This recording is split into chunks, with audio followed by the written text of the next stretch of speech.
Welcome to The Explainer. Today we're tackling something that I think every single one of us deals with, anxiety. We're going to break down a sermon that really gets into why we worry so much and maybe, just maybe, offers a way out. All right, let's get into it. So, the whole thing starts with this really simple but huge question. Can we actually escape worry? The sermon points out that for so many people, worry isn't just a passing thought. It feels more like a trap, right? A cycle you just can't break. And that can lead to some pretty desperate places. It makes this question feel super important. Okay, so to even think about escaping worry, you first have to figure out where it comes from. And that's what this first part is all about. The sermon basically says that all our little specific worries, about work or family or whatever, they all bubble up from just a handful of really deep fundamental fears. And here they are, the big three. It's actually a fascinating way to look at it. Think about what you're worried about right now. Is it about your job? Well, that's a fear of lack, right? Not having enough. Anxious about a relationship or your health? That's the fear of loss. Or that feeling that you're just not measuring up. That's the fear of condemnation. It's wild. The sermon argues that pretty much every worry we have can be stuffed into one of these three boxes. So, where did this all start? Well, the speaker takes us way back, all the way to this verse in Genesis. And the idea here is that this was the moment everything changed. You have Adam and Eve, they sin, and suddenly there's this separation from God. And boom, in that exact moment, fear and shame and that gut instinct to hide, they all crash into the human experience for the very first time. All right, so if we're feeling disconnected from a real sense of peace, what do? It's human nature, right? We start scrambling, looking for other things to make us feel safe and secure. But, and this is a big but, the sermon argues that these things we run to, they're just not going to cut it in the long run. This slide really lays out the core conflict, the big choice we all have to make based on a passage in Matthew. It's like we have to choose a master.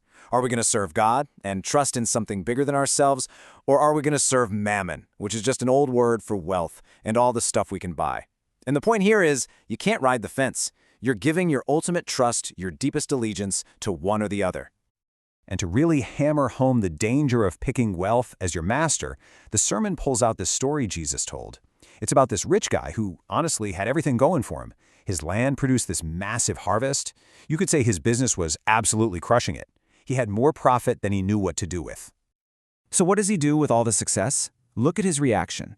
It's not about being grateful. It's not about sharing the wealth. Nope, it's all about hoarding. He's thinking, if I can just pile up enough stuff, build bigger barns, I can basically guarantee a future with zero worries. He literally saw his fortune as the ultimate insurance policy against that deep fear of not having enough. And here's where the story takes a sharp turn. This is the moment the whole clan falls apart.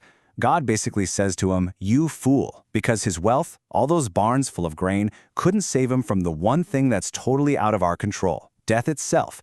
It's such a powerful illustration of how fragile our material security really is. Okay, so if piling up wealth and just relying on yourself are dead ends, then what's the real answer to our anxiety? This is where the sermon makes a huge pivot.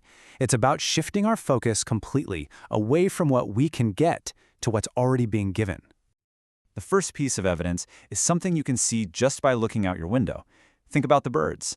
They don't have savings accounts, they're not storing up food for retirement in massive barns, and yet, day in and day out, they're fed. Now, the point isn't quit your job, of course. It's about noticing this pattern of provision that's already happening all over creation. And then there's this second example to really drive it home, the flowers. They don't work or stress, they just grow. And the sermon points out that not even King Solomon, who was like the richest, most decked-out king in history, could compete with the beauty of a simple wildflower. It puts the best of what we can do up against the simple, stunning beauty of what God does. And this next question, this is everything. This is the absolute heart of the entire message. After pointing out how birds are fed and flowers are dressed, it asks, are you not much more valuable than they are? The whole argument hangs on this. If all that care is given to them, how much more care is there for us? So this leads to a really powerful idea. The antidote to that fear of lack, that fear of loss, is to get a handle on how valuable we are. This teaching says our worth has nothing to do with our bank account or our accomplishments. It comes from our identity, from being made in God's image, children of a heavenly Father who knows exactly what we need. And getting that, I mean really getting that, is the key. So, once you start to see your value differently, it's only natural that your actions start to change too. It's basically a call to reorganize your whole life around a completely different priority. Instead of waking up every day and having your first thought be, how am I going to get what I need? The instruction is to flip the question. Ask this instead. What is God's purpose for me right here, right now? And the promise in the sermon is, if you put your energy there first, all those other things you were so worried about, they'll be taken care of. You want a perfect picture of this principle in action? Look no further than David and Goliath. I mean, you've got this massive, impossible challenge, Goliath. David is offered the best tool the world has to offer, the king's own armor. But he says no. He turns it down. Why? Because his trust wasn't in armor. His trust was in God. He chose to rely on the unseen power he knew over the very visible threat in front of him. And we all know how that story ended. And that really brings us to the bottom line, the main takeaway from this whole sermon. It all comes down to a choice. We can put our trust in things that are limited, things that are temporary, and will, eventually, fail us, whether that's money, our own strength, even other people. Or we can put our trust in a God who's described as unlimited, eternal, and all-powerful. And so we're left with this. It's a question for every single one of us to chew on.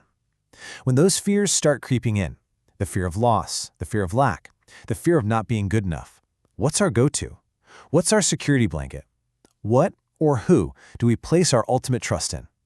And that's the question this sermon wants us to walk away with.